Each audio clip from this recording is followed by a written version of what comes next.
Nosso objetivo agora é estudar, primeiro, a superposição entre ansiedade e depressão como dois polos da mesma doença física do cérebro.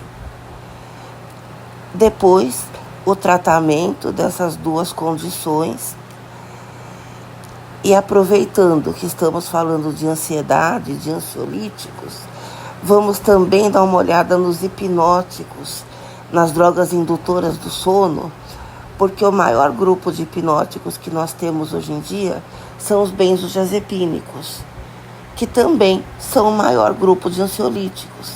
Então a gente aproveita que já está estudando mesmo esses mecanismos de ação e estuda também o tratamento da insônia.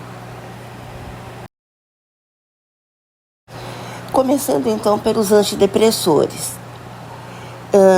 Primeira coisa, é importante que a gente estabeleça o que é a depressão clínica, porque não é porque o paciente tem sintomas de depressão, ou seja, ele reage a uma situação de estresse com sintomas de depressão, ou sintomas de ansiedade, ou sintomas de insônia, ou uma conjugação dos três, mas ele não tem no cérebro a alteração física definitiva.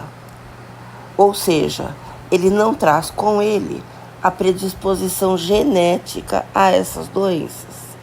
Quem traz a predisposição genética quase sempre gera uma alteração física no cérebro que acaba sendo de longo tempo ou até mesmo crônico, indeterminado para o resto da vida. Tá? Então nós vamos tratar aqui dessas alterações físicas do cérebro que acontecem quase sempre em quem traz a predisposição genética a tê-las. Então, o que nós temos? Em primeiro lugar, uma atrofia de neurônios, principalmente em córtex, sistema límbico e hipocampo. Tá? Por quais mecanismos isso acontece? Por excitotoxicidade. E o que é excitotoxicidade? É o aumento da transmissão do glutamato. Então, você está com excessos de transmissão do glutamato.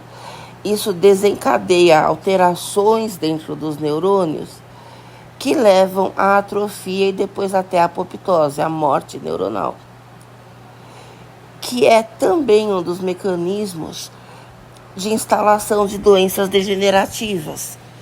Tá? Então, a excitotoxicidade responde também por isso. Nós temos também inflamação neuronal e, principalmente, redução de fatores de crescimento neuronal ou neurotrofinas, fatores neurotróficos, tá? Tudo isso é sinônimo. O importante para nós na depressão é o fator de crescimento neuronal chamado BDNF, fator de crescimento dependente do cérebro. Tá? Então, a diminuição desses fatores de crescimento neuronal reduzem a quantidade de sinapses dos neurônios. Tá? Então, diminui a plasticidade do cérebro. E o que é plasticidade? É a capacidade que o cérebro tem de se adaptar a estímulos. Quais estímulos? Todos, tanto internos do organismo quanto externos. Então, o cérebro vai se adaptando à necessidade que ele vai encontrando em cada situação e ele vai se adaptando, construindo sinapses entre os neurônios. Quanto mais sinapses você faz entre dois determinados neurônios, mais forte é a conexão entre eles, mais você tem a capacidade de usar aquela via neuronal. Então, quando você tem o transtorno psiquiátrico, por exemplo, aqui no nosso caso a depressão, você acaba tendo uma redução desses fatores de crescimento. Aí você reduz a plasticidade do cérebro e isso também responde pelos sintomas do transtorno. Quando você utiliza a droga, você busca normalizar a produção do BDNF e normalizar a plasticidade cerebral, trazer de volta para o estado fisiológico. Tá? Isso demora pelo menos 4 semanas, porque você depende de síntese proteica, você depende da restauração ali da arquitetura das sinapses. Por isso que o tratamento é crônico. Tá? E você só começa a ver realmente resultados importantes depois de, no mínimo, 3 a 4 semanas. Tá? Então, o que as drogas antidepressivas vão fazer é justamente remodelar esse cérebro, restabelecer as sinapses, e aí sim você vai ter o alívio dos sintomas. Percebam que nenhuma droga cura a depressão, como nenhuma droga vai curar nenhum transtorno psiquiátrico. São transtornos crônicos, tá? Esses que vêm de alteração, que vêm de predisposição genética e depois de alteração física do cérebro, eles são crônicos. Você depende ali da predisposição genética. Então não é a droga que vai curar isso. A droga vai curar sintomas, ela vai reequilibrar o cérebro e isso vai levar à remissão dos sintomas. Agora, como o paciente tem predisposição genética, se você retira a droga, vai chegar um momento em que vai voltar a situação inicial. Ele vai voltar a fazer os sintomas, tá? Porque o cérebro dele está programado para ser daquela maneira. Então, você precisa usar a droga de forma crônica. Agora, se o paciente não tem essa predisposição genética, se ele está apenas respondendo ao estresse com sintomas, aí você consegue usar a droga por um período menor. Mas esse período menor é cerca de 1 ano, tá? Menos do que isso, você não consegue fazer essa remodelação de forma importante a ponto realmente de estagnar os sintomas do paciente. Então você precisa de um tratamento crônico, porque a gente está falando de doenças crônicas. Atualmente, a gente já considera a depressão, quer dizer, os transtornos depressivos e os transtornos de ansiedade, como 2 faces da mesma moeda neuroquímica, porque eles carregam com eles a mesma base. Então, em termos de sintomas, tá? O sintoma principal dos transtornos depressivos é a anedonia. O que é anedonia? Anedonia é o contrário de hedonismo. Então, o hedonismo é a busca do prazer a qualquer custo. A anedonia é quando o paciente não tem interesse nenhum em buscar o prazer, ele não se interessa por isso. Ele nem sente prazer, nem quer sentir. Ou seja, ele está apático. Então, todos os transtornos depressivos, eles carregam com ele um grau de anedonia. Além disso, a gente tem sentimentos de culpa, principalmente pela situação social do paciente, digamos assim. A sociedade não costuma considerar a depressão como uma doença séria, entre aspas. Então, é considerado fraqueza, frescura, falta do que fazer. O paciente é mal comido, ele não tem Deus no coração. Aí o paciente já internaliza tudo isso e ele já se sente culpado. Isso vai piorando os sintomas dele. A ideação suicida acontece em todos os deprimidos. Ela pode demorar mais para acontecer, ela pode demorar menos para acontecer. Muitas vezes o paciente é tratado antes de ter a ideação, então ele não tem. Mas se a doença continuar sem tratamento, o paciente vai fazer ideação suicida. O humor deprimido, que não significa tristeza. Muitos deprimidos não se sentem tristes, melancólicos. Eles dizem que se sentem cansados. Eles acabam definindo como cansaço o que eles sentem. Tá? Até porque a fadiga, o cansaço, é um sintoma de depressão. Geralmente a insônia e a hiperfagia, o paciente come em excesso, tá? Mesmo tendo pacientes deprimidos que sentem muito sono e perdem o apetite, mas a maioria não, a maioria tem insônia e tem aumento do apetite. A irritabilidade é muito comum na depressão e a dificuldade de concentração com perda cognitiva. O paciente vai perdendo capacidade de memória, de raciocínio, tá? E sintomas que caracterizam a ansiedade: o medo, crises de pânico, tensão muscular e compulsões. Então, sintomas de ansiedade que geralmente o antidepressivo sozinho não trata. Os outros trata. Então, ou seja, você vai tratar transtornos de ansiedade a longo prazo com antidepressores. Só que pacientes que têm predomínio de sintomas, principalmente de medo e crise de pânico, você não consegue tratar apenas com antidepressor. Você tem que introduzir mais um medicamento ansiolítico para você amplificar o efeito do antidepressivo. Os outros sintomas não, tá? Os outros todos que estão aqui no gráfico, vocês tratam com o antidepressor isolado.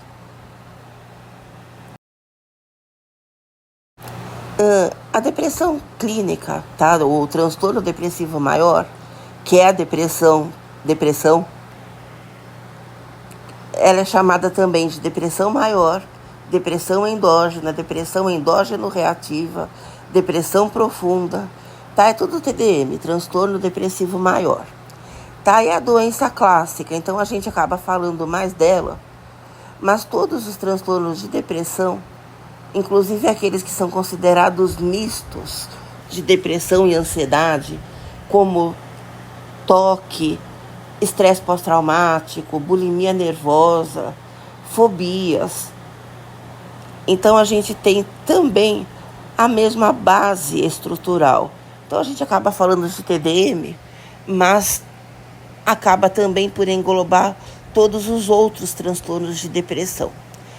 Então não é só uma flutuação de afeto ou de humor, é uma alteração física dos circuitos córtico-límbicos, aqueles que ligam a córtex ao sistema límbico. Então que a gente tem uma atrofia neuronal e uma disfunção de sinapses, uma redução da quantidade de sinapses. Tá? Como nós já vimos, nós temos uma sobreposição no cérebro entre os transtornos de depressão e os transtornos de ansiedade.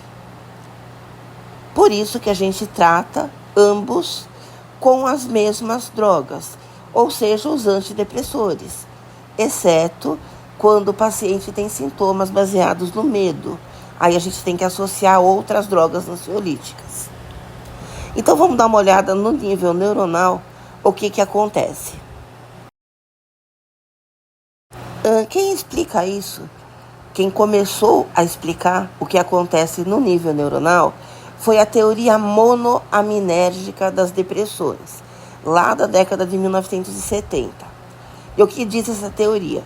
Que a gente tem uma redução das monoaminas nas sinapses. Quais são as monoaminas do cérebro? A serotonina, a noradrenalina e a dopamina. Ou seja, você está numa situação crônica de falta desses neurotransmissores. Podem ser os 3, podem ser 2 deles ou pode ser um só. Dá para saber pelos sintomas? Praticamente nunca. A gente só consegue ter uma ideia do que estava realmente faltando quando a gente usa a droga e vê a resposta do paciente. Porque as drogas vão agir em neurotransmissores diferentes.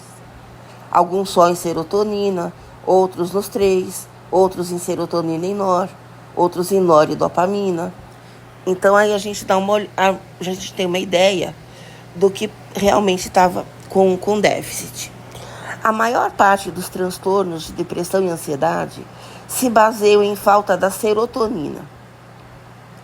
Uma quantidade um pouco menor deles em falta de noradrenalina e serotonina. A dopamina é o menos importante nesses transtornos, tá? Então a gente tem uma falta crônica desses neurotransmissores. Como isso vai persistindo no tempo, o que a gente tem é a sinapse tentando compensar essa falta. O que ela faz? Ela aumenta a quantidade de receptores para essas monoaminas.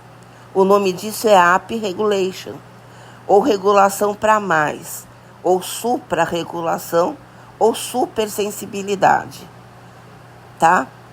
Então, o que a gente tem é um excesso de receptores, aqui, olha, como no desenho, virados para a sinapse. Não é que o receptor nasce do nada, tá? O que acontece é que ele se externaliza. Ele muda de conformação, porque o receptor é uma proteína, e ele vira para o lado de fora da sinapse. Para quê? Para tentar achar o neurotransmissor. Então, é uma compensação.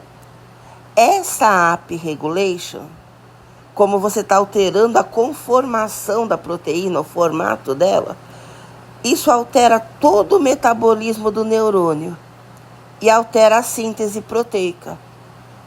Uma das alterações de síntese proteica que a gente tem é a redução da produção do fator de crescimento BDNF. Tá? Então, aí você tem uma alteração lá no DNA, alterando a síntese proteica.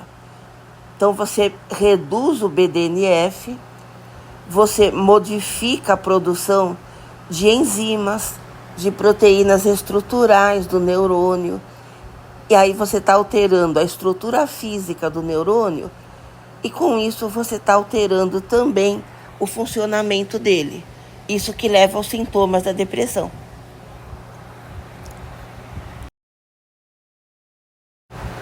Que é o que a gente vê aqui, vejam. Aqui as bolinhas são o neurotransmissor, tá? Qualquer uma das 3 monoaminas, ou todas. Aqui os receptores, olha, o vermelho, o azul, são receptores para as monoaminas, tá?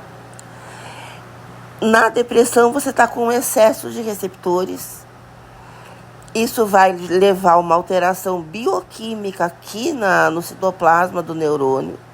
Essa alteração bioquímica leva lá no núcleo a uma alteração da síntese proteica, reduzindo o BDNF, tá? E alterando também outras proteínas, que vai alterar a estrutura física do neurônio e seu funcionamento, levando aos sintomas do transtorno. Quando você vem com a droga, o antidepressivo, ele aumenta o neurotransmissor. Cada grupo de antidepressivos vai alterar a quantidade dos neurotransmissores de uma maneira diferente, a gente vai ver depois. Mas todos eles aumentam. Quando aumenta, e esse aumento persiste, então você usa a droga cronicamente por pelo menos 2 a 4 semanas, começa a existir um outro tipo de compensação. Você está com um excesso de neurotransmissor, os receptores diminuem, chama down regulation, ou dessensibilização, ou infrarregulação, regulação para baixo, tá? Então é sempre o contrário. O neurotransmissor aumenta, os receptores diminuem. O neurotransmissor diminui, os receptores aumentam. Então, qual é o mecanismo de ação dos antidepressivos? Aumentar o neurotransmissor para que a gente tenha down regulation, tá? E down regulation não é que o receptor vai morrer, tá? Os receptores viram para dentro do neurônio, eles mudam de conformação, eles não estão mais olhando para a sinapse em condições de achar o neurotransmissor, eles viram para dentro. Isso é uma alteração também de conformação, de formato. Isso muda a bioquímica do neurônio, então a cascata de sinalização intracelular é a bioquímica neuronal. Então você tem alterações bioquímicas. Essas alterações se refletem lá no DNA, alterando a síntese proteica. Alterando como? aumentando a produção do BDNF, tá? Que é um fator de crescimento neuronal, e alterando também a produção de outras proteínas, enzimas, transportadores, tá? Então aí você está alterando novamente a estrutura do neurônio e a sua função. Essa alteração de função é a reversão dos sintomas da doença. Todo antidepressor faz isso, só que cada grupo faz de um jeito diferente, como nós vamos ver depois. Tá, então resumindo, a gente está tendo aumento do neurotransmissor, tá, pela droga. A maioria das drogas antidepressivas aumenta o neurotransmissor, inibindo ou bloqueando a sua recaptura. Como recaptura? O neurotransmissor sai do neurônio pré-sináptico, cai na sinapse. Aí ele vai agir nos receptores dele. Só que esse neurotransmissor que está na sinapse, ele volta para dentro da fibra pré, para ser reaproveitado. O nome disso é recaptura ou recaptação. Existem proteínas no neurônio pré-sináptico que recapturam, que trazem de volta para dentro desse neurônio o neurotransmissor. São bombas de recaptura. Por exemplo, a bomba que recaptura a serotonina chama SERT. A que recaptura a noradrenalina chama NET. A que recaptura a dopamina chama DAT. São proteínas que pegam o neurotransmissor e trazem de volta para o neurônio pré-sináptico. A maior parte dos antidepressivos bloqueia essas bombas, bloqueia essas proteínas e não permitem que o neurotransmissor volte para a fibra pré.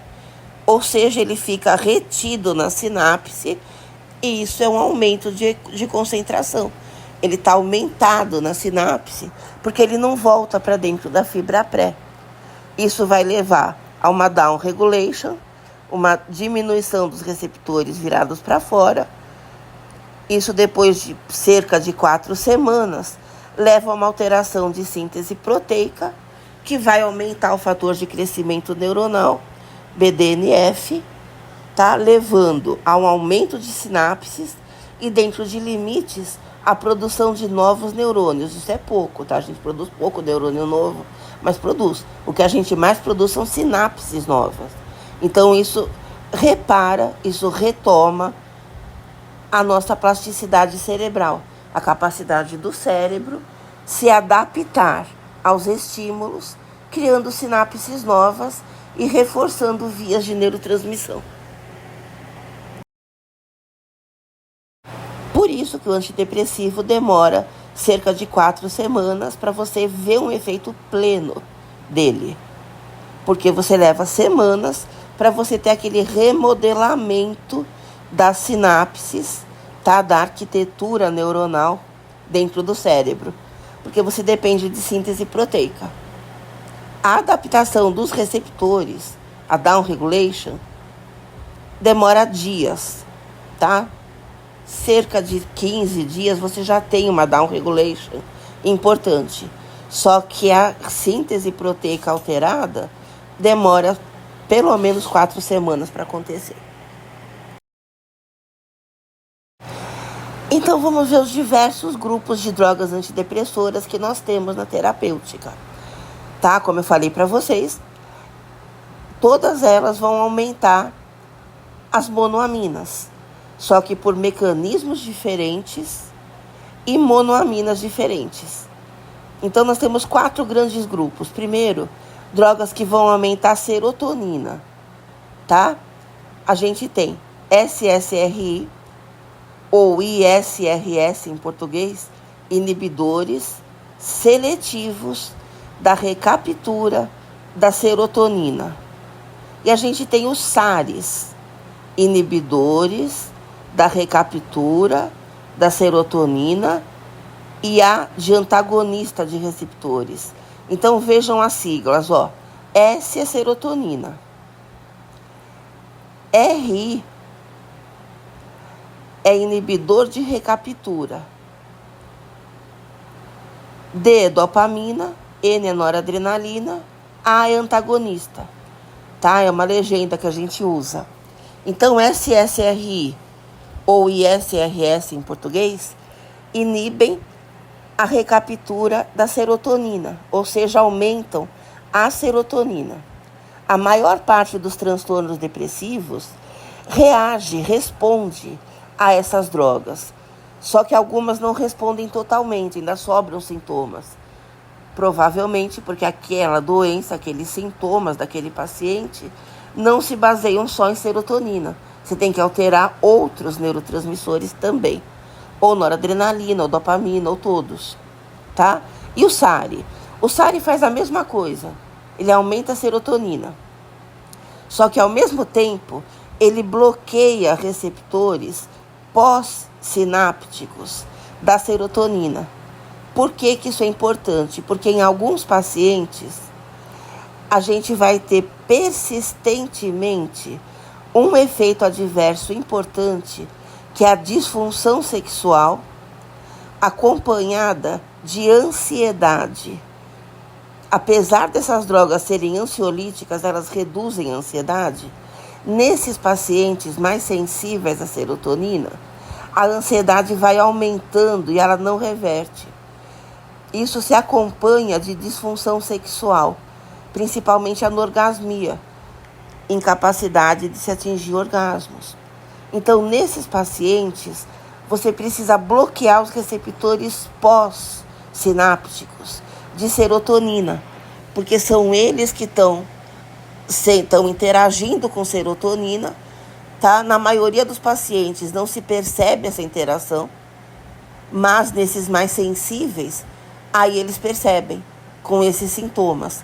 Então, você vai usar drogas que bloqueiem os receptores pós-sinápticos de serotonina, tá? Uma opção é o SARI.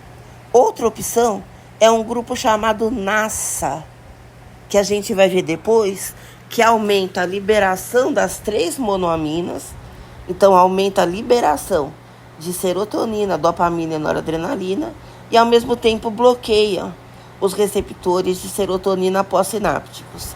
É uma outra opção para esses pacientes que usam a droga serotoninérgica, mas têm esses efeitos adversos persistentes, tá? Disfunção sexual e ansiedade persistente.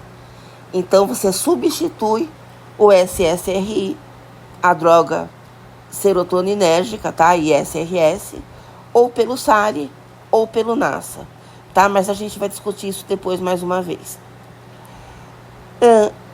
Além dos serotoninérgicos, a gente tem aqueles que aumentam a serotonina e a noradrenalina. São os duais, tá? ISRSN em português, inibidores seletivos da recaptura de serotonina e noradrenalina. Ou em inglês, que na maior parte dos livros está em inglês, SNRI. Inibidores da recaptura de serotonina e noradrenalina. Você está aumentando aí tanto serotonina quanto nor, só que mais nor do que serotonina. Tá? Eles aumentam mais a noradrenalina do que a serotonina. Geralmente você usa essas drogas de primeira escolha quando o paciente tem doenças, transtornos depressivos que cursam, tá? Que incluem dores musculares, como fibromialgia, síndrome da fadiga crônica.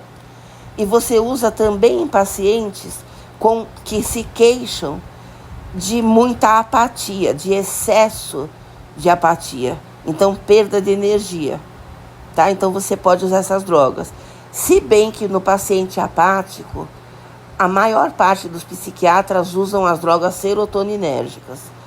Tá? Eles costumam utilizar de primeira escolha o noradrenérgico, o SNRI, tá? Só quando o paciente tem dor. Um terceiro grupo são as drogas que aumentam dopamina e noradrenalina, NDRI, inibidores de recaptura. O RI é sempre inibidor de recaptura. Inibidor de recaptura de noradrenalina e dopamina. Aqui você costuma usar para aumentar a cognição, embora hoje em dia tenha outras opções, como a vortioxetina, que a gente vai ver depois, que hoje em dia é a primeira escolha para o paciente com transtornos de cognição, com redução de memória, de aprendizado, de raciocínio, mas essas deficiências causadas por depressão, tá? Você não vai usar uma vortioxetina para estudar melhor, tá? Você vai usar quando a depressão reduziu a tua cognição. Você usa para compulsões, não está aqui, mas você usa compulsão por comida, por cigarro. Por exemplo, a bupropiona, que é a droga desse grupo, ela é usada para quem quer parar de fumar. Ela reduz a compulsão por cigarro. É usada para o obeso ou para a pessoa que tem sobrepeso, mas que engordou porque é compulsiva por açúcar, por exemplo. Você usa por compulsão, para compulsão. E você usa para aumentar a motivação, tá? Isso não é muito comum de se fazer, mas pode se fazer, tá? O paciente que está desmotivado também, isso é um lado da apatia. Você consegue usar bupropiona, embora não seja primeira escolha, tá? Hoje em dia não se usa muito. Para esse tipo de paciente desmotivado, se usa o serotoninérgico, tá? SSRI. E a gente tem os grupos novos, que são os multimodais e as drogas que agem por outros mecanismos. A vortioxetina, que é uma droga bem nova, mas está sendo cada vez mais importante, principalmente porque ela aumenta a cognição do deprimido. A vilazodona, que é uma droga que vai fechar o receptor de serotonina pós-sináptico, sem os efeitos adversos mais graves do SARI e do NASA. Então, é uma droga que também é bem nova e está sendo importante para aqueles pacientes que tomam SSRI, mas têm disfunção sexual e ansiedade persistente. A vilazodona consegue ajudar. A mirtazapina, que é o NASA, que você utiliza nesses casos também do SSRI, gerar ansiedade persistente ou disfunção sexual, ou as duas coisas, mas também você consegue usar na insônia, porque além do sono, e você consegue usar no paciente que está caquético. Caquexia é quando o paciente está com subnutrição, ele se alimenta tão pouco que ele vai perdendo o músculo, tá? Principalmente no idoso isso acontece. Ela aumenta o apetite, tá? Agora, no paciente que não quer engordar, isso é um efeito adverso importante, porque isso engorda bastante. Ela aumenta muito o apetite. A agomelatina, que ela recupera o circuito sono-vigília, porque ela é um agonista da melatonina, ela age nos receptores de melatonina, mas ao mesmo tempo, ela também aumenta a liberação de serotonina. Tá? Ela é suficiente sozinha como antidepressivo? As evidências mostram que não. As evidências mostram que a agomelatina é especialmente importante associada a outros antidepressivos para aumentar o efeito deles. Provavelmente porque ela recupera a arquitetura do sono. Ela restabelece o ciclo sono-vigília, tá? Porque a melatonina faz isso. E a quetiapina, que é um antipsicótico atípico, mas que em baixas doses é um antidepressivo. Tá? Se costuma mais usar na depressão do transtorno bipolar, porque no transtorno bipolar são poucos os antidepressores que você consegue utilizar, porque geralmente eles ciclam o paciente. Eles colocam o paciente na crise de mania. Tá? A mania é o contrário da depressão. O bipolar tem crises de mania, que tem sintomas contrários aos da depressão, e ele tem crises de depressão. Você tem que tratar os dois. Na hora que você trata a depressão com antidepressivo, muitas vezes o paciente fica maníaco, ele abre uma crise de mania. E o pessoal costuma usar quetiapina como antidepressivo, porque ela dá uma segurada na mania. Tá? Mas na depressão ela é pouco usada, a não ser quando o paciente realmente não responde à maioria dos outros antidepressivos. Então aqui a gente tem basicamente esses 4 grupos. Deles o mais importante é o SSRI ou ISRS. São as drogas que vão aumentar a serotonina, tá? Primeira escolha na maioria dos transtornos depressivos e na maioria dos transtornos de ansiedade. Então, primeira linha, primeira escolha, sempre, tá? Quase sempre. Os inibidores seletivos da recaptura de serotonina. SSRI ou ISRS em português. Tá? Eu coloco em inglês porque na maioria dos materiais, maioria dos livros, dos artigos, vocês encontram a sigla em inglês. Tá? E ela também é útil para a gente por causa do RI, porque a RI já mostra para vocês que inibe recaptura. Então, você vai inibir a recaptura da serotonina, ou seja, inibe o recaptador, o transportador de serotonina, que se chama SERT, tá? Esse que está aqui, essa estrutura que está representada aqui, é a fluoxetina, o Prozac, tá? Você utiliza praticamente em todos os transtornos depressivos, por exemplo, o TDM, transtorno depressivo maior, o TOC, transtorno obsessivo compulsivo, transtornos do pânico, tá? Síndrome do pânico. Só que no pânico e nas fobias, você precisa associar outro ansiolítico, porque os sintomas baseados no medo não costumam ceder com o antidepressor isolado, tá? Depois a gente vai ver quais ansiolíticos nós usamos. E aqui os efeitos adversos mais importantes: disfunção sexual e ansiedade. Agora vejam, a disfunção sexual, a ansiedade, a insônia, o aumento da ideação suicida, nas primeiras 4 semanas, acontecem em todos os pacientes que usam antidepressivos, tá? Qualquer antidepressivo. No SSRI, esses sintomas são mais graves, eles são mais intensos, tá?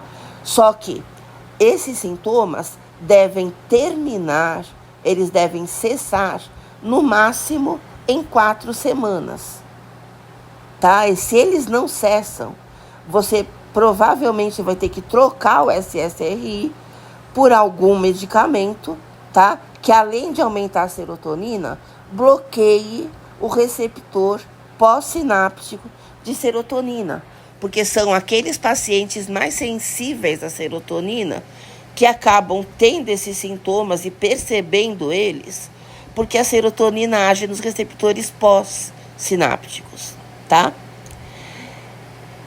Na maioria dos pacientes, a serotonina agindo nesses receptores pós não é percebido, tá?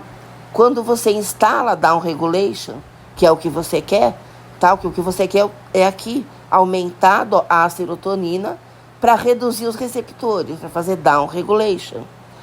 Na maior parte dos pacientes, quando você instala a down regulation, reduz os receptores, a serotonina agindo neles, o paciente não percebe.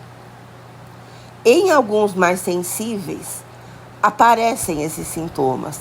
A serotonina age nos receptores, mesmo sendo poucos receptores, porque está em down regulation, o paciente percebe isso.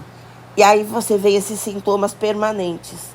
Diminuição da libido, então disfunção sexual. Você tem ansiedade, você tem náusea, você tem insônia, aumento da ideação suicida. Nesses pacientes, onde isso acontece depois do primeiro mês de tratamento, tá? Continua acontecendo depois do primeiro mês, geralmente você precisa usar uma outra droga que vai bloquear os receptores de serotonina. Substitui o SSRI por uma droga dessas.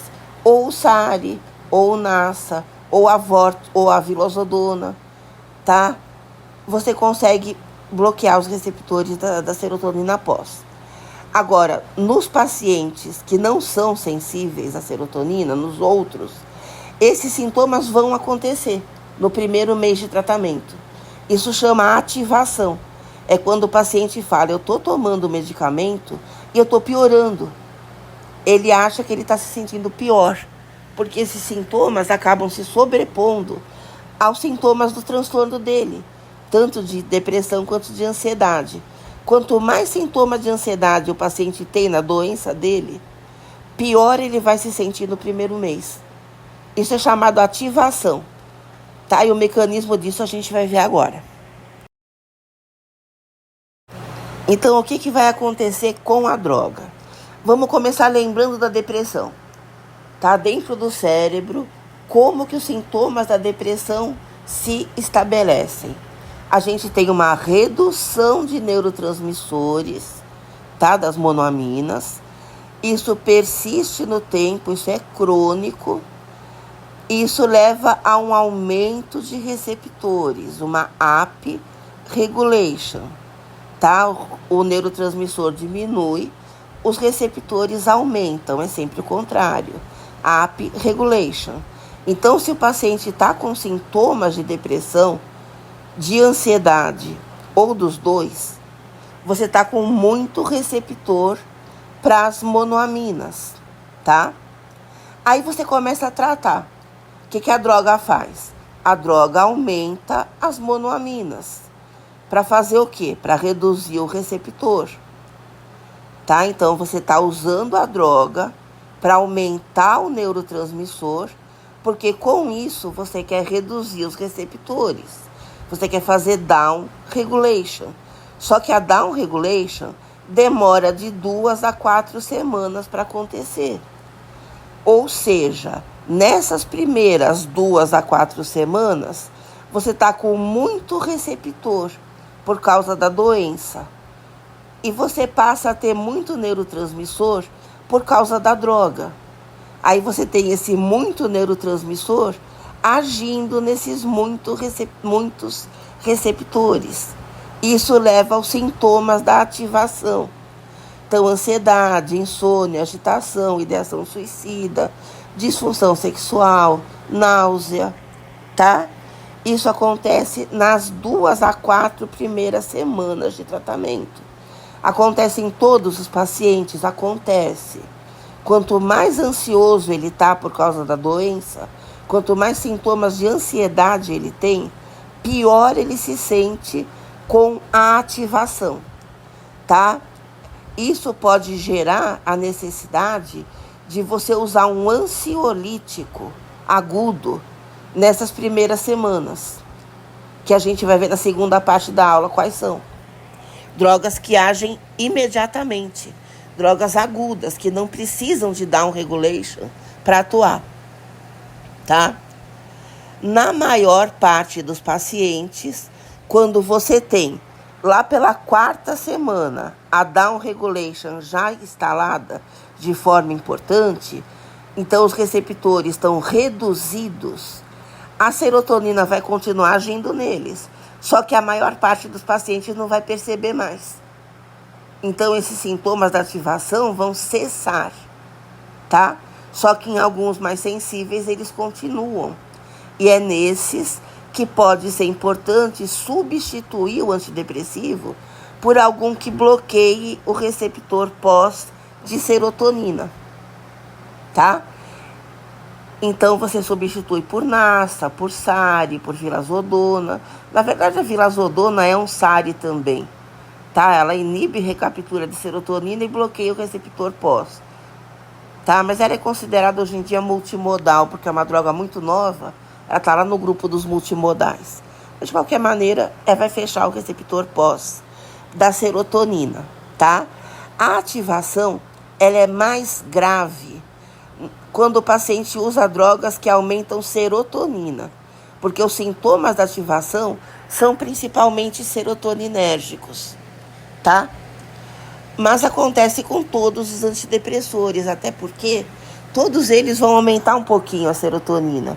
Mesmo que o efeito mais importante seja aumentar a noradrenalina, dopamina, tá? Todos eles aumentam a serotonina um pouco. E alguns aumentam muito, tipo o Nasta, que vai aumentar a liberação das 3 monoaminas, inclusive da serotonina, tá? Mas o Nasta bloqueia o receptor pós, então não é tão importante assim em termos de ativação, tá?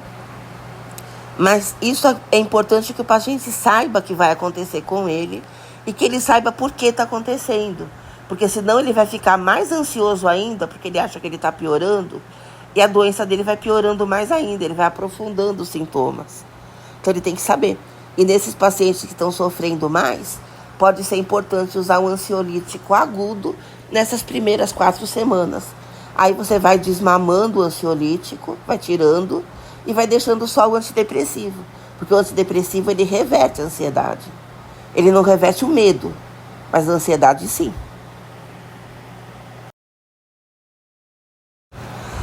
O segundo grupo são os duais, aqueles que vão aumentar a serotonina e noradrenalina, o SNRI, inibidores seletivos da recaptura de serotonina e noradrenalina. R inibe recaptura, N noradrenalina, S serotonina. Tá? Aqui estão as drogas que a gente usa em terapêuticos, exemplos. Então você vai inibir o CERT, que é o recaptador, a bomba de recaptura de serotonina, e inibe o NET, que é a bomba de recaptura, tá? O recaptador de noradrenalina. Então aumenta os dois, só que aumenta mais a noradrenalina, tá? Fazendo o quê? Down regulation, só que nos receptores das duas, só que mais em receptor de noradrenalina. Qual é a vantagem disso? Você consegue atuar em sintomas que compreendem a dor muscular. Então, fibromialgia, dor neuropática, síndrome da fadiga crônica, que são doenças de fundo depressivo, mas em que o paciente sente dor muscular. Então, essas drogas são primeira escolha, tá? Quando que essas drogas devem ser usadas com cuidado? Quando o paciente é hipertenso ou quando ele tem arritmia cardíaca, porque ele vai aumentar a noradrenalina, não só no cérebro, mas também fora. E noradrenalina no coração e nos vasos aumenta a pressão arterial e aumenta a frequência cardíaca. Se o paciente já infartou, por exemplo, você não vai usar essa droga, você vai usar o SSRI. Mesmo que seja bem menos ativo nas dores musculares, você não vai usar o SNRI, você vai usar o SS. Aí você associa mais uma droga, tipo pregabalina, gabapentina, que também agem na dor, para tentar diminuir a dor da fibromialgia, da síndrome da fadiga crônica. Mas se o paciente é liberado do ponto de vista cardiovascular, a primeira escolha é o SNRI, porque ele é o mais potente na dor, tá? O SSRI é menos potente. Em termos de dor, em termos de depressão maior, TDM, não. No TDM, o mais potente é o serotoninérgico, tá? Antidepressivos dopaminérgicos. NDRI, inibidor da recaptura de noradrenalina e dopamina.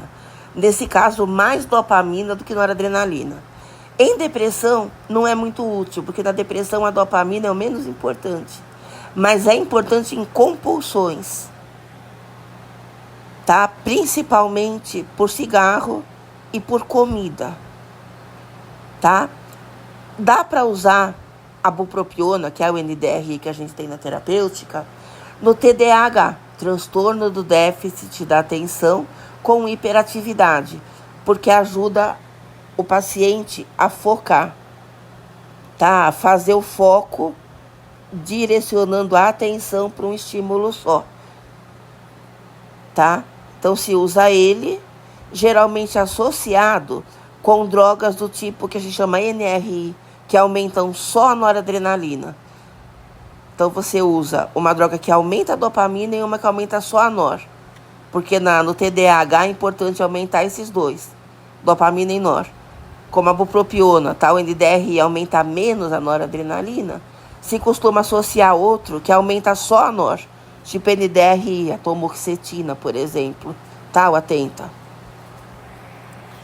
Tá bom? Mas para depressão ele é pouco usado.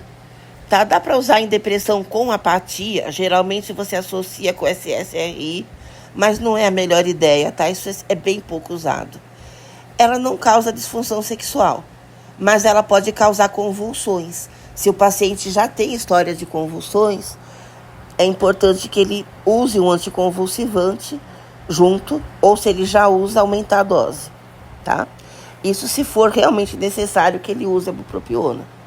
Por exemplo, do fumante, aí é necessário que ele use, não tem muita opção. De antidepressivo, pelo menos, tá? Então, se ele é epiléptico, por exemplo, é importante que ele seja acompanhado pelo neurologista. Bom, o NASA, tá? O NASA, ele é antagonista alfa-2, tá? Pré-sináptico, e antagonista de receptor de serotonina, tanto pré quanto pós. Eu não vou mostrar isso para vocês, porque vocês vão aprender o alfa-2 lá no sistema nervoso autônomo, Então agora não faz muito sentido eu mostrar esse mecanismo. Saibam apenas que esses mecanismos permitem que essa droga, que é a única que tem na terapêutica desse grupo, que é a mirtazapina, aumente a liberação das 3 monoaminas. Ele não mexe em recaptura, ele aumenta a liberação.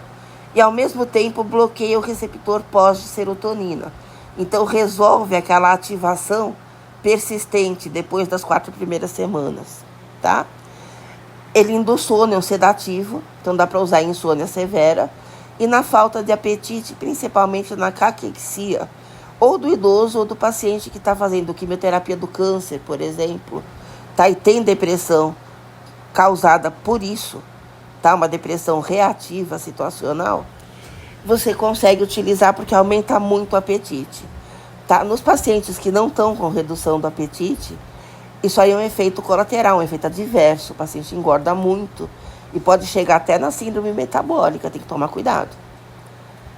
E o SARI, tá? A trazodona, que é usada hoje em dia, ela vai tanto inibir a recaptura de serotonina, inibindo a SERT, que é a bomba de recaptura, quanto bloquear o receptor pós de serotonina, esse daí, o 5-HT2. Esse é um receptor pós de serotonina, tá? Um deles. Tá? Se bem que tem 5-HT2 pré também. 5-HT2 pré, perdão. Tá? 5-HT2A pré-sináptico. Mas aqui a gente está falando do pós. Ele também induz sono. Você consegue associar o SARI com outros antidepressivos quando o paciente tem insônia grave associada à depressão. É a primeira escolha? Não é. A primeira escolha, quando isso acontece, é utilizar um hipnótico, que a gente vai estudar depois. Bom? Mas dá para usar. E você consegue substituir o SSRI por ele quando o paciente tem aquela ativação que persiste depois do primeiro mês, tá? Porque ele vai bloquear o receptor de serotonina pós-sináptico. Bom? O problema é que esse grupo é hepatotóxico. A trazodona, que é a que é usada hoje, não é tanto. Tá? A nefazodona, que é o primeiro SARI que surgiu, é muito hepatotóxica. A trazodona também é, mas muito menos. Mas é importante lembrar que pode acontecer, sim, uma disfunção hepática.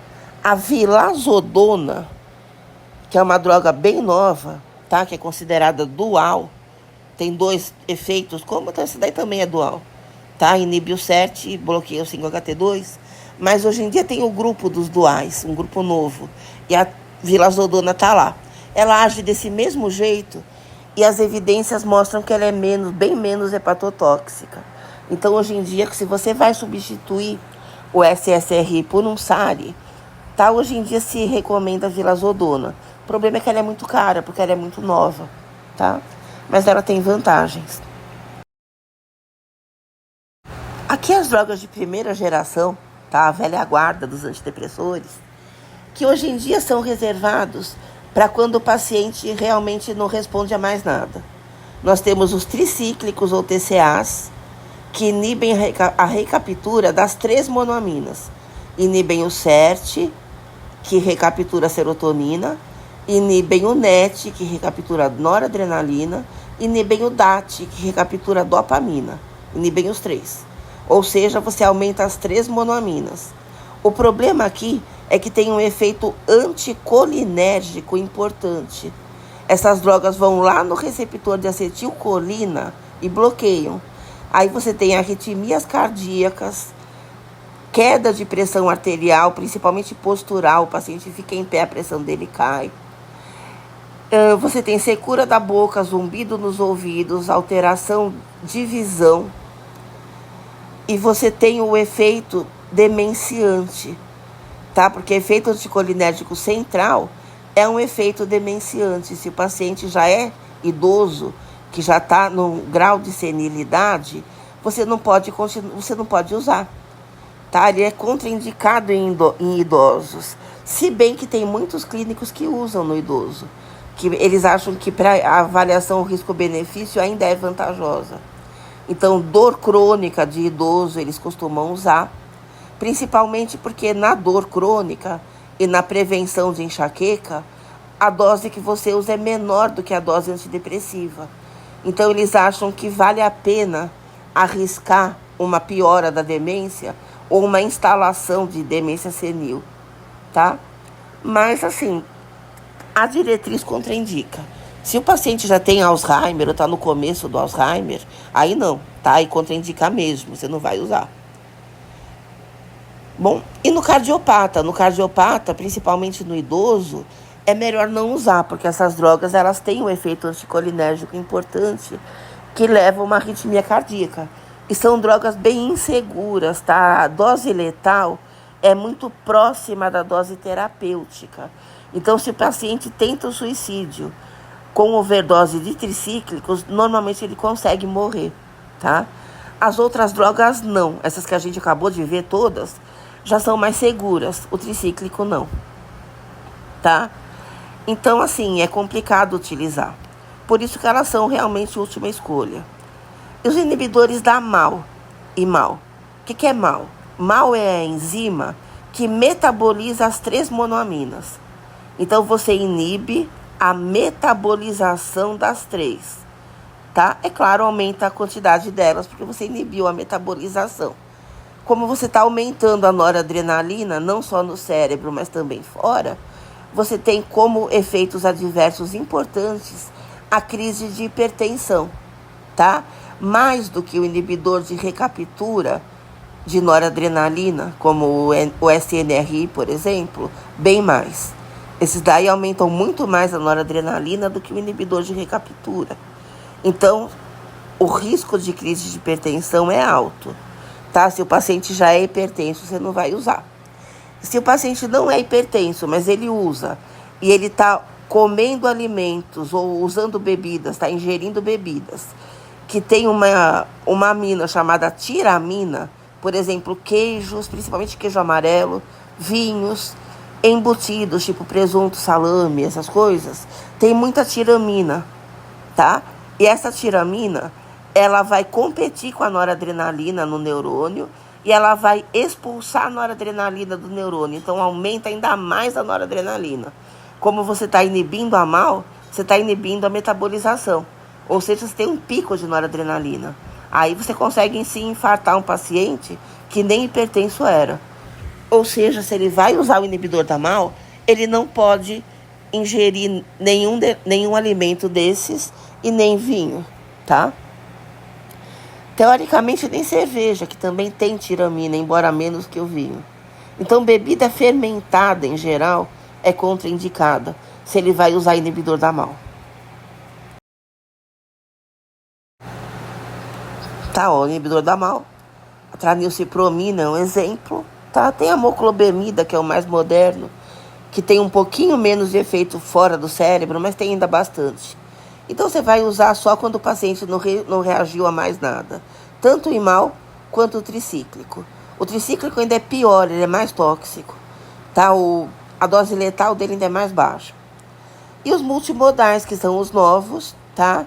Por exemplo, vortioxetina, a vilazodona, que a gente acabou de ver, a agomelatina, brexanolona, a gente vai ver tudo isso daí, tá? Então, drogas multimodais. Então, você vai modular os receptores, então fazer down regulation do receptor de alguma monoamina, e você vai inibir recaptura, tá? Para fazer essa modulação, e você vai também bloquear receptores, ou pré-sinápticos, ou pós, ou ambos.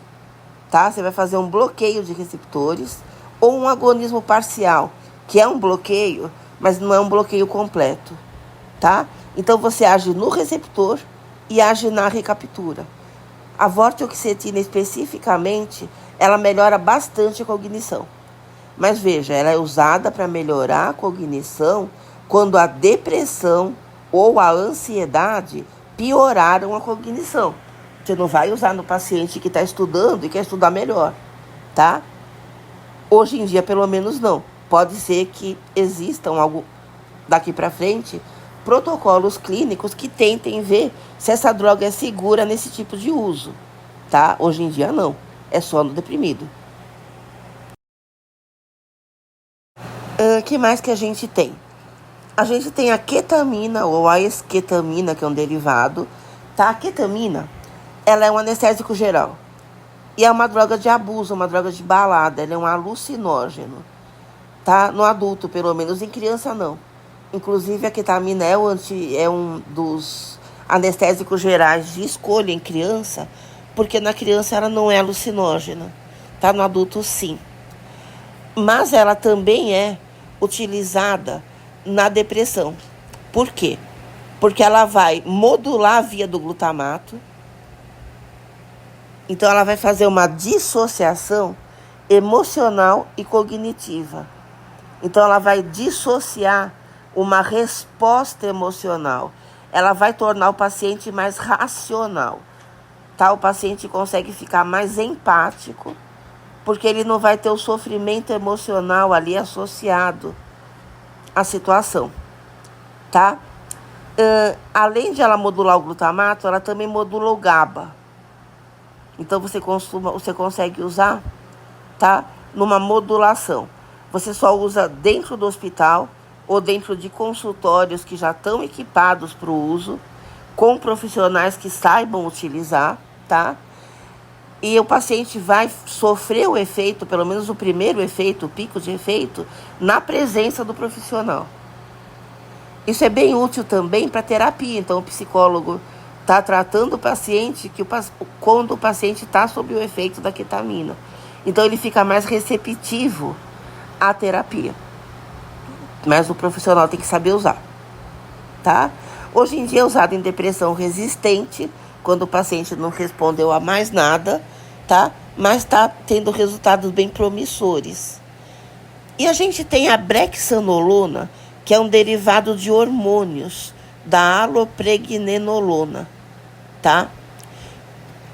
Ou seja, é uma droga que foi desenvolvida para o uso na depressão pós-parto, tá? Por quê? Porque tanto a pregnenolona, quanto a alopregnenolona, quanto a brexanolona, que é o derivado, eles vão modular a via do GABA.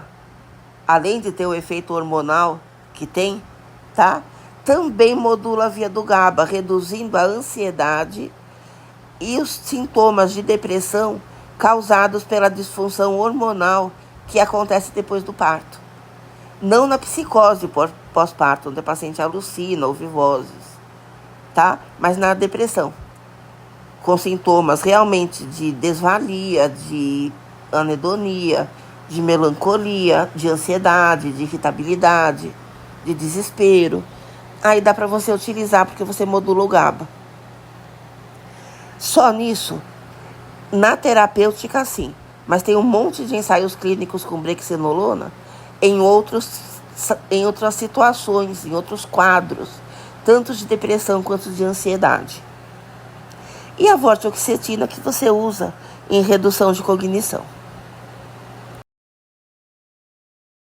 Tá, aqui só resumindo os usos específicos de cada grupo.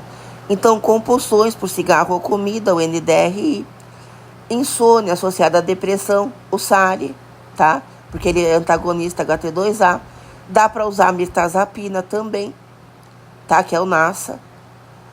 O TDAH, o cansaço extremo, você usa o NRI, que aumenta só a noradrenalina, tá? Diferente do SNRI, que aumenta as duas, serotonina e nor. O NRI só aumenta a noradrenalina. No TDAH, geralmente você usa ele, mais o SNRI, aquele que aumenta, você usa o NRI junto com o NDRI, que aumenta a dopamina.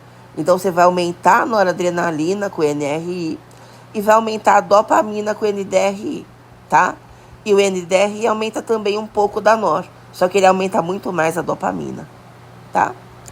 Geralmente, você usa principalmente o NRI para TDAH, não em depressão. Em depressão, ele não é usado ainda. E quando o paciente está com insônia severa ou caquexia, perda de peso, você vai usar o NASA, que aumenta a liberação das 3 monoaminas, aumenta o apetite e é sedativo, induz sono.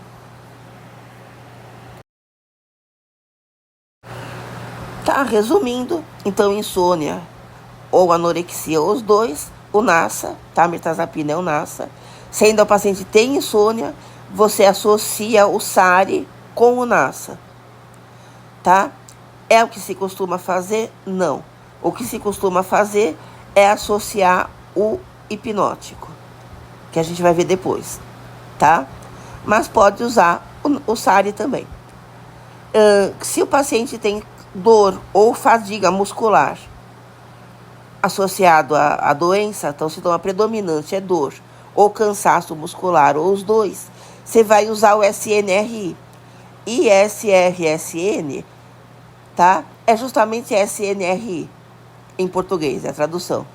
Só que vocês vão encontrar nos livros e nos artigos SNRI quase sempre, tá? Mas é a mesma coisa, que é o dual, que aumenta a serotonina e noradrenalina. Compulsão por cigarro, por comida ou apatia extrema, o NDRI, que aumenta a noradrenalina e dopamina, mas principalmente dopamina. Toque, pânico, ansiedade, transtorno da ansiedade generalizada, que é a ansiedade patológica, transtorno depressivo maior, ou seja, praticamente todos os outros transtornos depressivos e ansiosos, você vai usar o SSRI, em português ISRS, que aumenta a serotonina principalmente, e ele é a primeira linha, ele é o padrão ouro na depressão.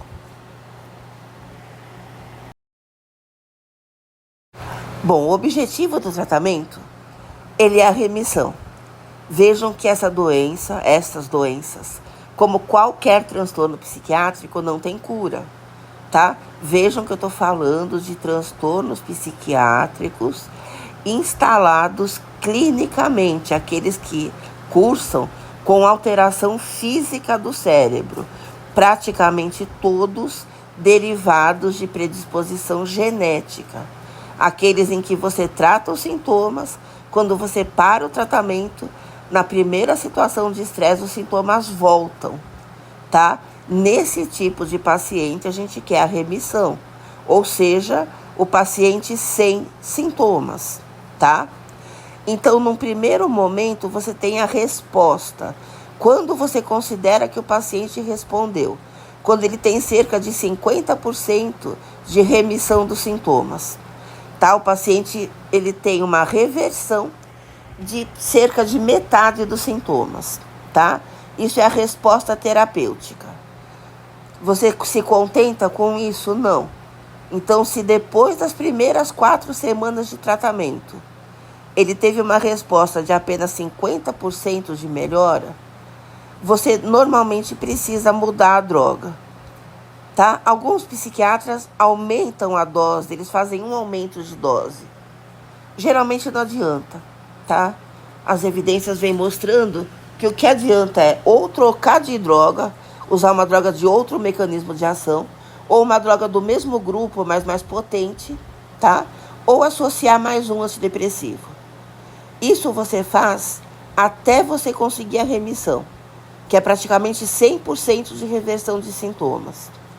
Em média, você precisa trocar 4 vezes a droga, você tem que fazer 4 modificações do tratamento para obter a remissão, tá? A remissão de 100%.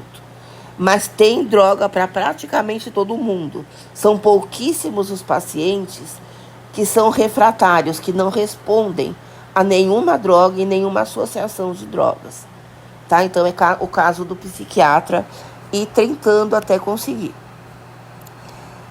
Conseguiu a remissão, você vai mantê-la. Se você mantém por 6 a 12 meses, então de 6 meses a 1 ano, o paciente se mantém em remissão completa, você diz que ele está em recuperação. A recuperação é cerca de 1 ano de tratamento, tá? Então você tem esses 3 níveis de resposta terapêutica: a resposta, a remissão e a recuperação. Geralmente a resposta você consegue no primeiro mês, a remissão entre 1 mês e 3 meses, a recuperação entre 6 a 12, tá? Aí você vai continuar tratando o paciente para evitar que situações de estresse façam com que os sintomas retornem, tá? Então vamos dar uma olhada. Se o paciente tem sintomas residuais, ou seja, ele não teve remissão de 100%, tá? Mas tem sintomas que ainda restam, tá? Geralmente acontece quando o paciente continua tendo insônia, cansaço físico, dores musculares e dificuldades de concentração, tá? Geralmente isso responde por 33% em média dos sintomas. Então o paciente teve uma remissão de cerca de 67% e sobraram cerca de 33%. No esquema está ao contrário, tá? A remissão completa está aqui no vermelho e o residual no azul. Se o paciente está nessa situação, o risco de recidiva que ele tem é aumentado. O que é recidiva? É quando os sintomas voltam dentro dos 3 primeiros meses de tratamento. Quando ele está na fase de remissão e não na recuperação, ele voltou a ter sintomas, ou ele não parou de tê-los, ele continua tendo esses, tá? Você diz que ele está em recidiva, tá bom? Se ele eliminou os sintomas, ele não está com esses sintomas na fase de remissão, ele teve remissão completa, tá? Mas ele demorou mais para reverter esses sintomas aqui, insônia, cansaço, dificuldade de concentração e dor, o risco dele fazer a recidiva é maior, dos sintomas todos voltarem, tá? Nos 3 primeiros meses de tratamento. Bom? Então, assim, o paciente precisa continuar tratando. Tá? É o que está aqui. Então, você vai buscar a remissão total. Algum dos pacientes, parte dos pacientes, mantém sintomas. Aqui também está ao contrário, né? 67% a 33%. É a menor quantidade, tá? Então, a menor parte deles ainda mantém os sintomas residuais, tá? Esses sintomas demorando mais para você reverter, quando você reverte, tá? O fato desses sintomas terem demorado mais para serem revertidos, necessitado, por exemplo, de mais alterações de drogas, tá? Isso indica que o paciente está num risco maior de recidiva. De novo, o que é recidiva? É quando o paciente volta a ter sintomas dentro dos 3 primeiros meses que ele está em remissão. Ele está na remissão completa, mas dentro dos 3 primeiros meses você parou o tratamento, o risco de recidiva é maior, tá? Se ele demorou mais para reverter aqueles sintomas residuais, tá bom? Mas assim, hoje em dia ninguém para o tratamento antes de 1 ano, tá? Então parar nos 3 primeiros meses, ou o paciente parou por conta própria, ou ele está tratado por um profissional realmente que não está muito atualizado, tá? Geralmente ninguém para antes de 1 ano. Agora, se o paciente está em 1 ano ou mais, tá? Sem sintomas, ele está em recuperação, ele parou de usar a droga, ou ele se submeteu a algum estresse muito intenso, ainda que continuando com a droga, e ele voltou a fazer sintomas, você diz que ele teve uma recaída ou uma recorrência, tá? Ou seja, a recaída ou recorrência é um novo episódio do transtorno. A recidiva é o mesmo episódio que voltou. O paciente estava sem sintomas do episódio, ele parou a droga, ou ele se submeteu a algum estresse muito intenso, os sintomas voltaram. Você diz que ele está em recidiva, porque é o mesmo episódio que voltou, tá? Como que você sabe? Pelo tempo. Se isso acontece em cerca de 3 meses até 9 meses, tá? De remissão, tá? Aqui tá de 4 a 9, mas o pessoal considera de 3 a 9.